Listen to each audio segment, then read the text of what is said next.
Nyithi Nyasaye, adwa nanyisu ni okinyi moro maber, okinyi ni nyime. Kinyi nibiro ywenwa pingewa, kata wakale matek, kata lit machwero pi wang'. Adwa nanyisu ni okinyi moro maber, okinyi ni nyime. Ayubu ne ng'at makare manogeno Ruoth Nyasaye kendo notang' ne richo. To kata kamano, waduog waneno ka Nyasaye noyie mondo Ayubu teme. Ayubu nolalo mwandune, nolalo nyithinde, to nikech geno mane Ayubu ne nigo, Ayubu noyudo mwandune kendo nyadiriyo. Nyithi Nyasaye, adwa naparnu okinyi moro maber, okinyi ni nyime. Kik walal geno, nikech okinyi maber, okinyi man nyime biro chopo. Mary gi Martha oywago owadgi achiel, owadgi makayo. Giywago Lazaro malit, ka ging'eno gichak ginene kendo. Lazaro nindo, giywago Lazaro, kendo ne ging'eyo no gichak giwuogo owadgi mane gigeno, owadgi achiel kende mane gihero.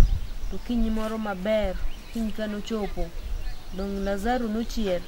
Nyithi Nyasaye, gima mora mabiro paronu nokinyi moro maber, okinyi ni nyime.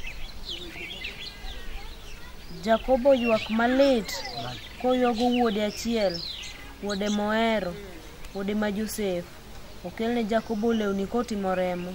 Jakobo ywak malit kong'eno kochako nen wuode kendo. Wuode achiel kende, wuode manohero. Nyithi Nyasaye, okinyi moro maber kanochopo, Jakobo nochako neno Josef kendo. Josef manoseywago, mabe nokopar, nochako neno kendo. Ywago Josef malit kong'eno kochako ne Josef kendo.